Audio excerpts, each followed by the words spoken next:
Halo guys, welcome back.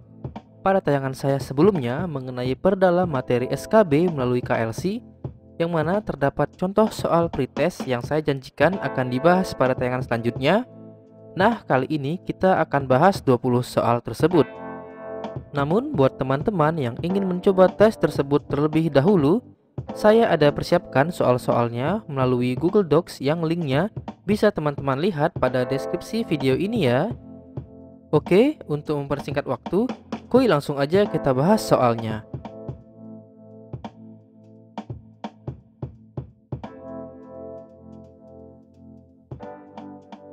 Soal 1. Perusahaan yang masuk golongan perusahaan jasa ialah, maka jawaban yang paling tepat adalah C. Perusahaan reparasi mobil.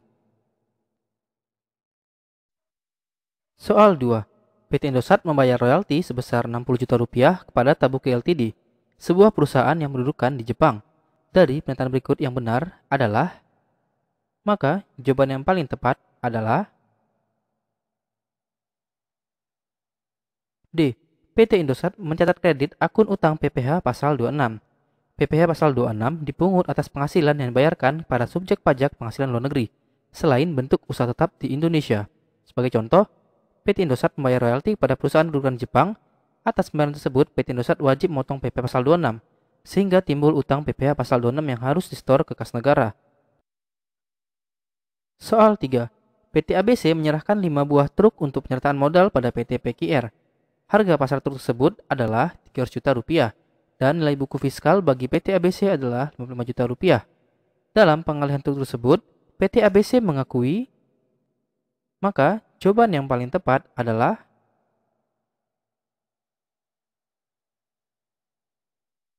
A. Keuntungan 245 juta rupiah. Jika suatu aset tetap dialihkan sebagai penyitaan modal, secara umum aset tersebut dinilai sebesar nilai pasar wajarnya. Bagi pihak yang mengalihkan, nilai pasar wajar tersebut seringkali berbeda dengan nilai bukunya, sehingga timbul keuntungan atau kerugian dari pengalihan aset tersebut.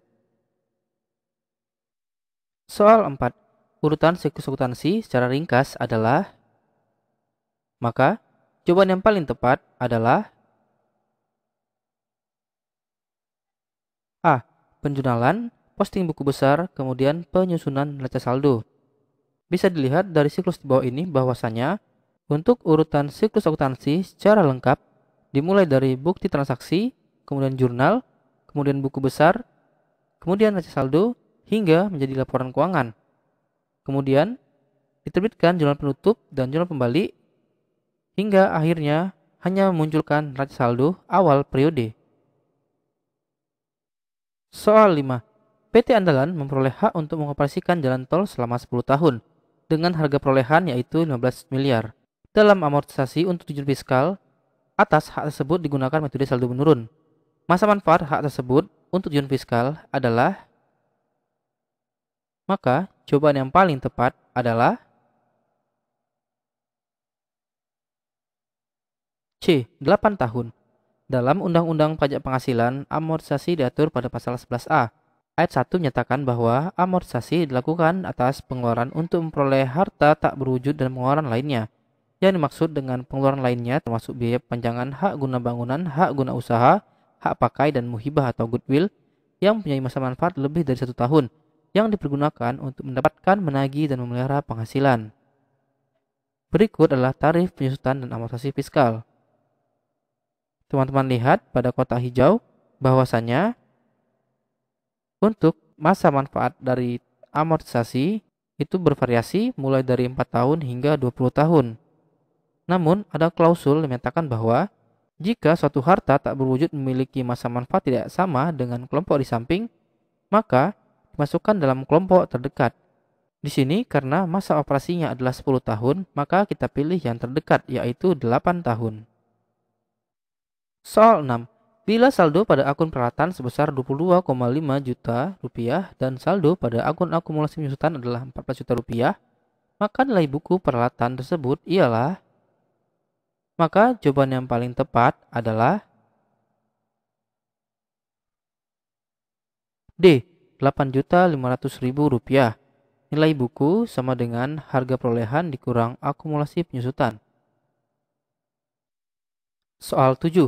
Wajib pajak selaku pemungut PPh pasal 22 akan memiliki saldo normal akun utang PPh pasal 22 sebagai berikut. Maka jawaban yang paling tepat adalah B. Kredit neraca. Saldo normal akun utang adalah dikredit. Soal 8. Menurut ketentuan pajak penghasilan, jika terjadi tukar-menukar aset yang bersifat komersil, nilai aset yang diterima adalah sebesar, maka jawaban yang paling tepat adalah B. Nilai pasar aset yang diserahkan. Jika tukar-menukar memiliki substansi komersial atau melibatkan pengeluaran atau penerimaan kas, perlakuan menurut SAK dan ketentuan perpajakan relatif sama. Harta yang diterima atau yang dialihkan dinilai dengan harga pasar, sehingga bagi pihak yang mengalihkan bisa terdapat keuntungan atau kerugian. Soal 9. Penerimaan uang kas dari pelanggan untuk pelunasan piutang harus dicatat dengan, maka jawaban yang paling tepat adalah A. Debit kas, kreditnya piutang dagang. Soal 10. Berikut ini disajikan data suatu perusahaan dagang yang terdapat pada kertas kerja sebagai berikut. Diberikan data yaitu persediaan awal, persediaan akhir, penjualan bersih, beban usaha, beban luar usaha, pendapatan luar usaha, dan harga pokok penjualan. Maka, berdasarkan data di atas, besar laba bersih perusahaan adalah, maka jawaban yang paling tepat adalah D. Rp21.250.000. Di sini, pertama-tama dari data ini kita abaikan dulu persediaan awal dan persediaan akhirnya. Karena data ini sebenarnya adalah untuk mencari harga pokok penjualan. Karena harga pokok penjualan sudah diberikan, maka ini tidak perlu lagi. Oke, dari sini, pertama penjualan bersih, kita kurangi dengan HPP, dapat laba kotor, kemudian kita kurangi dengan beban usaha, dan beban di luar usaha. Kemudian ada pendapatan lain kita masukkan, sehingga laba bersih sebelum pajak adalah Rp21.250.000.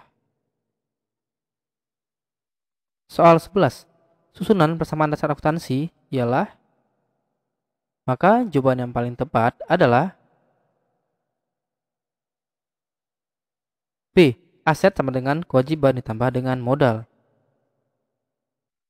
Soal 12. Besarnya PPh terutang firma lancar untuk tahun pajak 2018 adalah Rp750 juta. Jika jumlah PPh yang dipotong atau dipungut oleh pihak lain sebesar Rp150 juta dan jumlah PPh pasal 25 yang dibayar sendiri sebesar Rp500 juta, pernyataan berikut yang benar adalah, maka jawaban yang paling tepat adalah D. Firma lancar mencatat kredit utang PPh pasal 29 sebesar Rp100 juta. Di sini teman-teman lihat bahwasanya pajak terutang sebesar Rp750 juta. Kemudian jika dia memiliki kredit pajak berupa PPh pasal 21, 22, 23, 24 ataupun 25, ini bisa menjadi pengurang dari beban pajak yang akan dibayarkan atau utang pajaknya. Dari soal bahwasanya dia memiliki saldo PPh pasal 22 yang dipungut pihak lain sebesar Rp150 juta. Kemudian juga dia memiliki kredit pajak pasal 25 yang dibayar bulanan sebesar Rp500 juta, sehingga pajak penghasilan yang dapat kreditkan adalah sebesar Rp650 juta. Sehingga hasil akhirnya adalah PPh terutang sebesar Rp100 juta. Sebagai info bahwasanya PPh pasal 8A timbul jika pada akhir tahun pajak besar PPh yang sudah dipotong atau dipungut pihak lain dan PPh yang sudah setor sendiri lebih besar daripada PPh terutang, sehingga timbul PPh lebih bayar. Sebaliknya, PPh pasal 29 untuk yang kurang bayar. Jadi karena dia inilah kurang bayar, maka dia akan dikenakan PPh pasal 29. Namun jika lebih bayar, maka dia dikenakan PPh pasal 28A sehingga dia punya piutang ke negara. Soal 13. Apabila besarnya pendapatan adalah Rp45 juta, beban sebesar Rp37,5 juta dan price pemilik adalah Rp10 juta, maka jumlah laba atau rugi bersih adalah, maka jawaban yang paling tepat adalah B. Laba bersih sebesar 7,5 juta rupiah. Penarikan PRIV tidak akan masuk sebagai beban pada laporan laba rugi, tetapi sebagai pengurang modal yang diperhitungkan langsung di laporan perubahan modal. Hal ini karena PRIV bukan bagian dari operasional bisnis. Soal 14. PT Karang Bahari merupakan eksportir ikan sidat.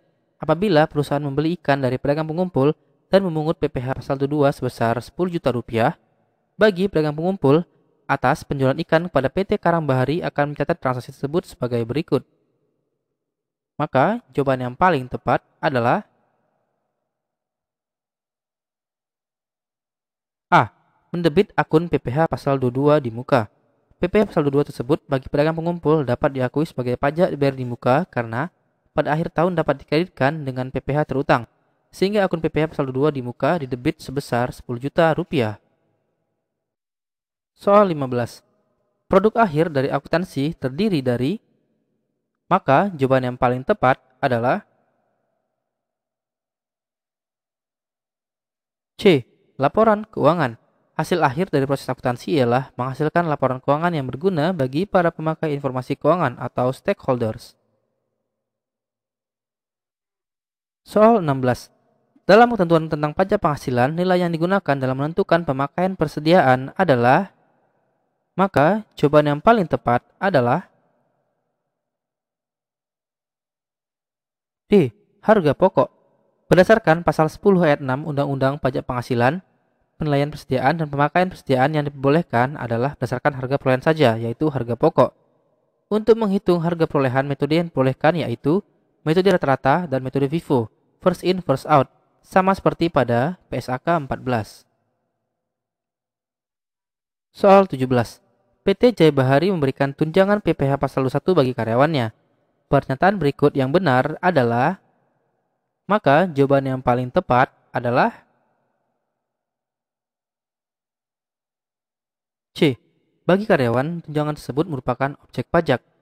Terdapat 3 alternatif siapa yang menanggung PPh pasal 21, yaitu pertama, PPh pasal 21 ditanggung oleh karyawan, yang mana PPh pasal 21 akan dipotong dari penghasilan karyawan sehingga take home pay karyawan akan dikurangi dengan PPh pasal 21. Yang kedua adalah PPh pasal 21 ditanggung oleh perusahaan, yang mana beban PPh 21 akan dikoreksi fiskal, atau perusahaan memberikan tunjangan PPh pasal 21.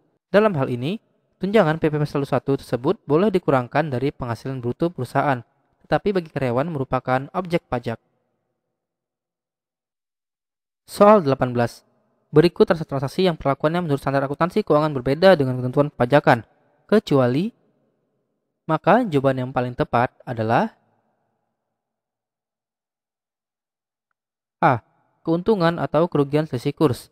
Beberapa transaksi yang menurut ketentuan perpajakan perlakuan berbeda dengan standar akuntansi keuangan, yaitu pertama, penilaian persediaan, kedua, penyusutan dan amortisasi fiskal, ketiga, harga perolehan dan penilaian harta, keempat, perolehan harta melalui sewa guna usaha dengan hak opsi. Yang kelima adalah tentang penggabungan, peleburan, dan pemekaran usaha.